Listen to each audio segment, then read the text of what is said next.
urban explosion of the last years of economic boom also produce dramatic marginalization, resulting in the explosion of slums in many parts of the world. This polarization of enclaves of mega wealth surrounded by sectors of poverty and the socioeconomic inequalities they have engendered is really at the center of today's urban crisis.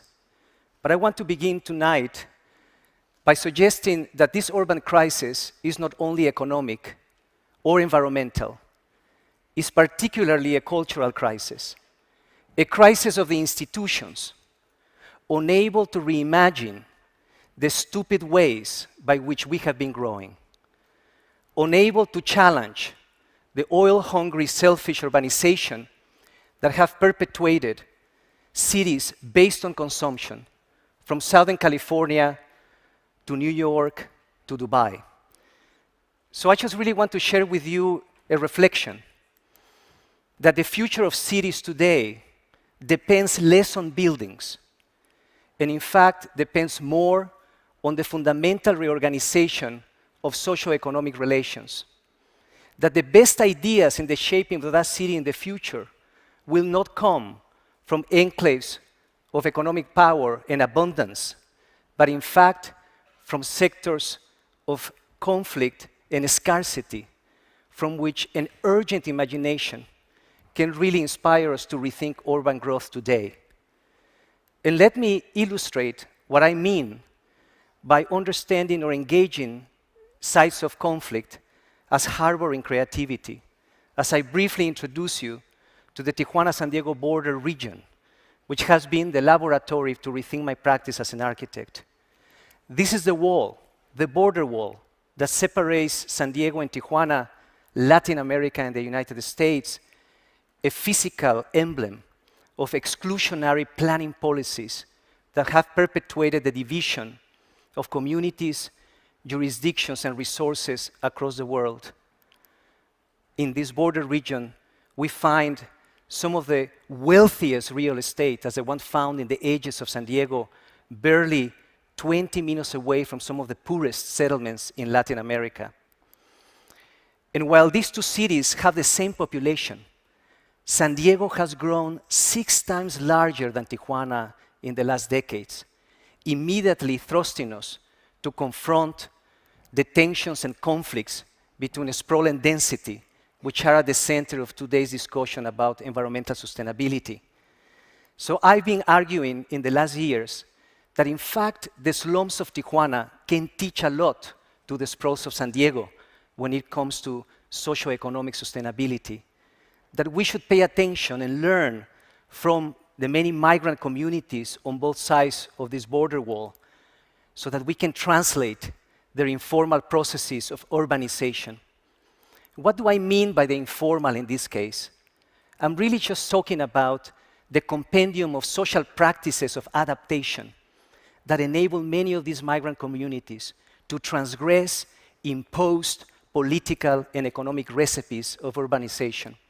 I'm talking simply about the creative intelligence of the bottom-up, whether manifested in the slums of Tijuana that build themselves, in fact, with the waste of San Diego, or the many migrant neighborhoods in Southern California that have begun to be retrofitted with difference in the last decades. So I've been interested as an artist in the measuring, the observation of many of the transborder informal flows across this border. On one direction, from south to north, the flow of immigrants into the United States, and from north to south, the flow of waste from Southern California into Tijuana.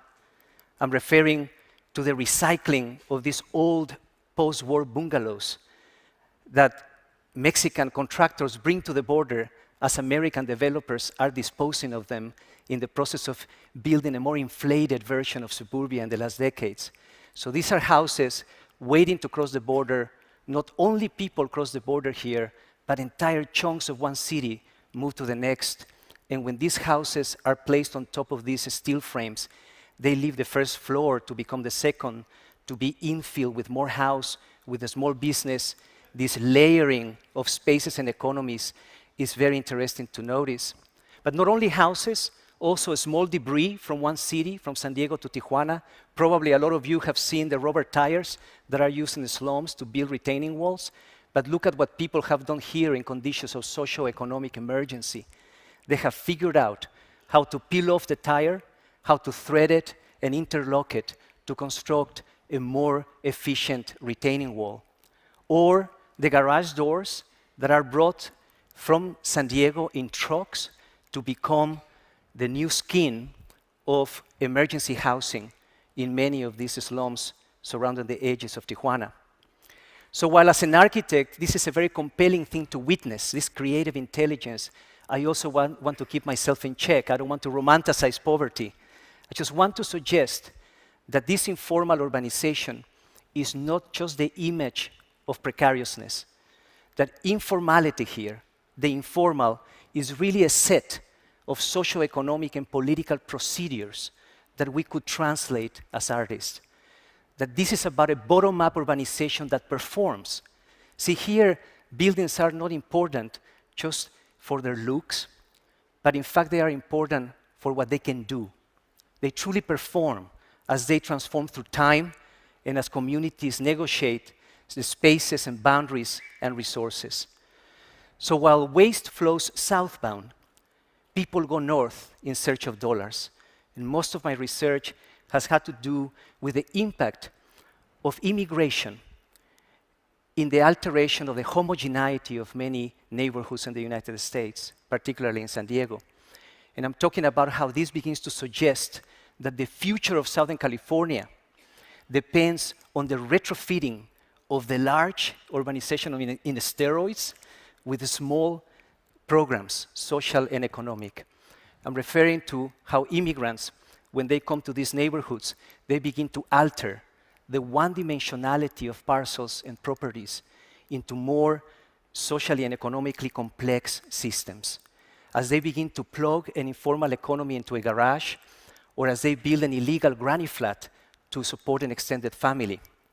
This socioeconomic entrepreneurship on the ground within these neighborhoods really begin to suggest ways of translating that into new, inclusive, and more equitable land use policies.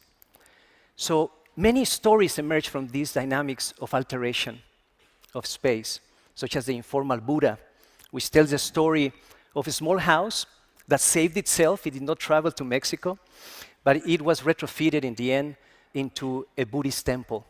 And in so doing, this small house transforms or mutates from a singular dwelling into a small or a micro socioeconomic and cultural infrastructure inside the neighborhood. So these action neighborhoods, as I call them, really become the inspiration to imagine other interpretations of citizenship that has less to do, in fact, with belonging to the nation-state and more with upholding the notion of citizenship as a creative act that reorganizes institutional protocols in the spaces of the city. As an artist, I've been interested, in fact, in the visualization of citizenship, the gathering of many anecdotes, urban stories, in order to narrativize the relationship between social processes and spaces.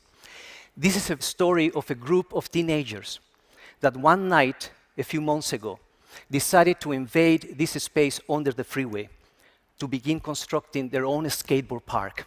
With shovels in hand, they started to dig. 2 weeks later, the police stopped them. They barricaded the place, and the teenagers were evicted, and the teenagers decided to fight back, not with pancards or slogans, but with constructing a critical process. The first thing they did was to recognize the specificity of political jurisdiction inscribed in that empty space.